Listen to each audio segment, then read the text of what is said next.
Hi everyone. So I announced this on my other channel. For the last year or so, I've done a lot less videos because I had a chronic cough and it got so much worse to the point where last fall I literally could not say a single sentence out loud without coughing, sometimes multiple times. So I really started to have to edit. Every video took forever, an hour or more to edit. And it really kind of killed both channels. I got some proton pump inhibitors. I took them for a few months. It seems like I'm back to normal. A little bit of coughing if I'm dehydrated or if I just ate a meal, but it's much better than before. So what I'm trying to say is editing is basically going to go away. I realized if I want to produce the amount of content I have for the amount of ideas I have, editing has to go away. So there'll be some coughing, there'll be some stuttering, there'll be some stammering, there'll be some dead air. Sometimes I will say Morton Downey Jr. instead of Robert Downey Jr. Sometimes I will slur. Sometimes I will blank on Jon Favreau's name.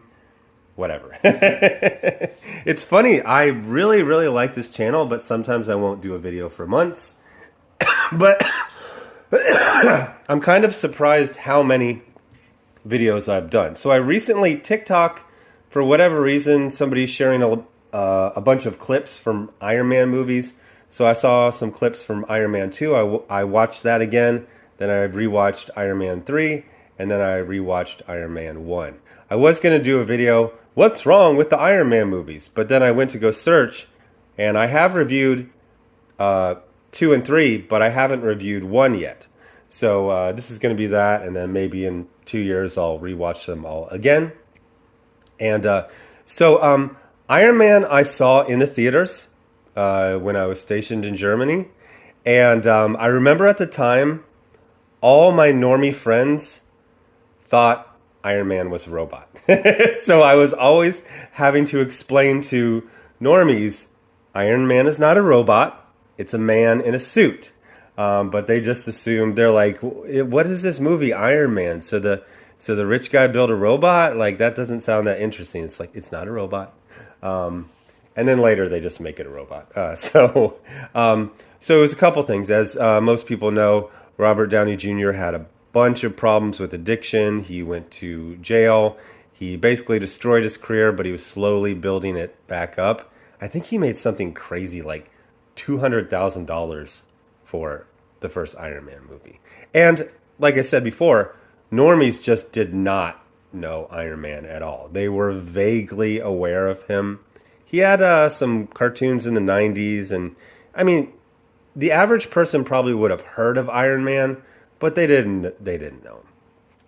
So I was pretty excited because they're like, oh, we're starting, a Marvel Studios, although the first 4 were released by Paramount Pictures. And it generally sounded good. It looked good. And then I remember I walked out of it and I was just like, So I don't think I've really rewatched the whole thing ever since then. And so even a couple years ago when I got back into Iron Man, I didn't rewatch it. So I started to rewatch it, and then I was like, the first hour is amazing. Like, it is tight, it is original, exciting, it moves very, very fast. The first hour of Iron Man feels like a half hour. The second hour feels like 2 hours. And in fact, it feels like the second hour. I was talking to a friend, and I says, it feels like the first and second half of this movie were made a year apart. There was a strike or something like that. And they were made by completely different crews. The first hour is just amazing, and the second hour... And it's not just, the final fight is always generic. No. As soon as he gets back from Afghanistan, it loses all momentum. It gets really slow and draggy. There's a scene, I actually think, okay, so it's the origin scene. They updated it for Afghanistan. I think everybody's seen Iron Man. But once he gets back from Afghanistan, he says he's going to not create weapons anymore. But specifically, I think the first cut of this movie was like 90 minutes, and they're like, "Oh shit, it's too short." Um, so there's a scene where like Tony Stark is trying to be romantic with Pepper at an event, and they're dancing, and they go. He's like, "Oh, I'll get you a drink," and then they show like the entire ordering of the drink, waiting for the drink, receiving the drink, and then just kind of sitting there. I was like, what the fuck? Like this is useless. And there's even weird stuff like Gwyneth Paltrow in the earlier scenes you can see her freckles, but in the second half she has all this pancake makeup on. It's weird. So these are random thoughts. Number one, it is shocking to see the shape that Robert Downey Jr. was in the first Iron Man movie. He does not look like a movie star. He doesn't look like an actor. He looks like a guy who works at a bank. He's very pale. He's kind of skinny fat. If you, I was watching on Disney Plus, and they show the preview, and then you go to Iron Man 2, and he got a lot more money. He had a personal trainer. He was lifting weights, but he's like dad bod. He's like dad bod, winter, no tan. You're like, oh, I forgot he just used to be like a regular guy. I remember him when he got really fit for the later movies. The other thing is you realize that this was really done relatively on a budget. I first noticed it in that there were a lot of scenes of, executive guys and SHIELD agents.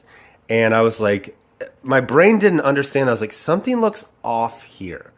And I go, these are not fitted suits. The actors, even like Jeff Bridges, are wearing suits that are just off the rack. I was like, holy shit, they did not have money to tailor the suits for their lead actors. I was like, oh my gosh. And even like, while Iron Man, the suit looks amazing. If you remember when freaking Tony Stark is in Afghanistan and he has to get out of the Humvee, and then one of his rockets lands not only next to him, but facing the right way so the label can be read correctly. And it is one of the cheapest props I have ever seen.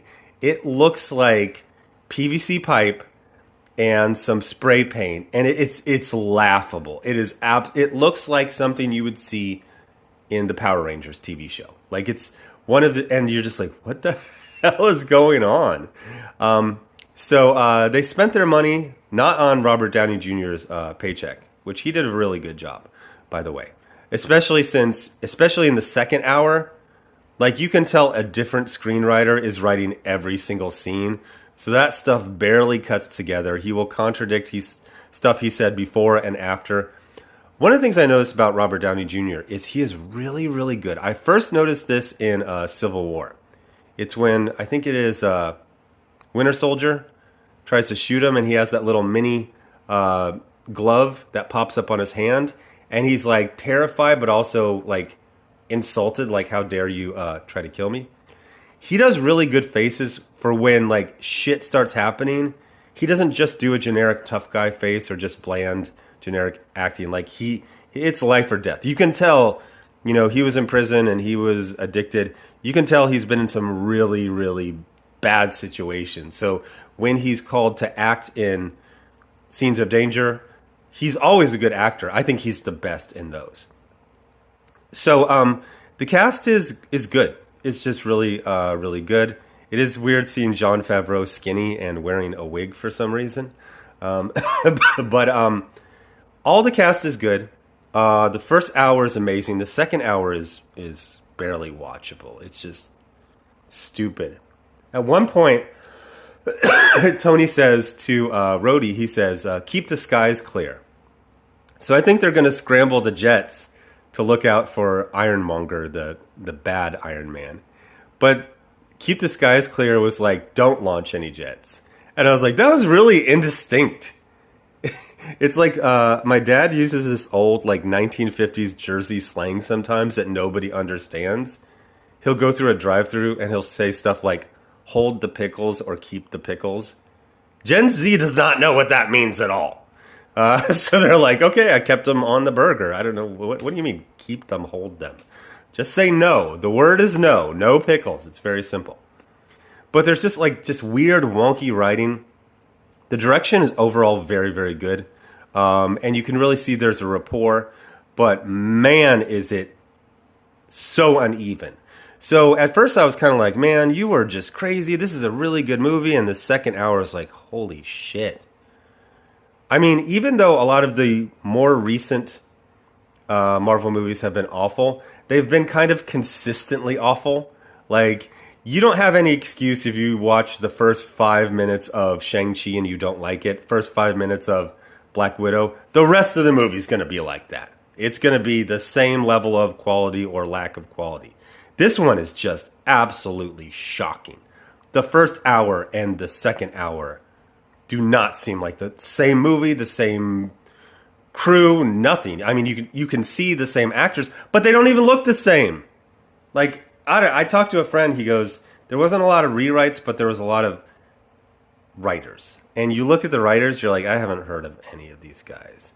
For the second movie, they had Justin, what's his name, writing, and that's pretty good. The third movie had Shane Black. One of the problems, and this is more of a what's wrong with the Iron Man movies, is there are just massive plot holes in all of them. And to me, it's kind of worse when a movie is about a genius. It feels like smart people should write about smart people, but often it's average intelligence people writing about geniuses. So, weirdly enough, some of the largest plot holes in all of the Marvel movies are in the Iron Man movies. So you're just like, bro, come on, seriously? Like, it's tough to deal with. It really, I mean, you have to go to like Chris Nolan movies to find plot holes this huge. Let's send all the cops into the sewer. You mean a lot of cops? No.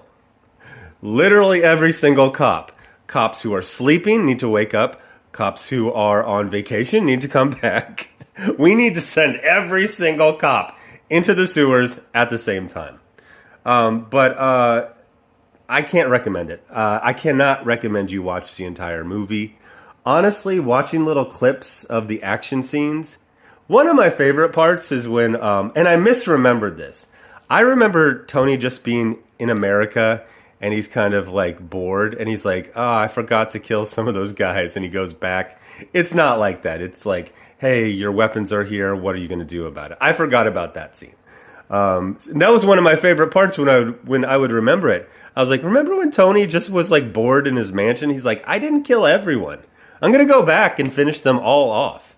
But I mean, the whole plot for Ironmonger is just stupid. I mean, you get a good line where it's like, Tony Stark built this in a cave with scraps. That's a great line and a great performance. But the whole motivation for Ironmonger, he tried to kill Tony when Tony was basically doing what he wanted. He like hired the not Taliban to kill them, but then he didn't tell the Taliban. So, there's so many. But the action scenes, even if their motivation makes no sense, are good. I forgot how good the Ironmonger versus Iron Man fight was at the end. It's a good fight. The problem is not the fight. The problem is the motivation makes no sense. It makes no sense that Stane would do that. It makes no sense that Pepper would get into the building and steal all the information with a whatever device, and then she basically gets caught by Stane, but then he lets her go, but then he realizes it, and then he's like, "Oh, darn it!" That was yeah. So I wasn't wrong. Wherever I saw that, I probably saw it at the Base Theater. It really is not a very good movie. First half is amazing. Second half is like a freaking Power Rangers highlight reel. It's shit, pretty much. So anyway, thanks for watching. Bye.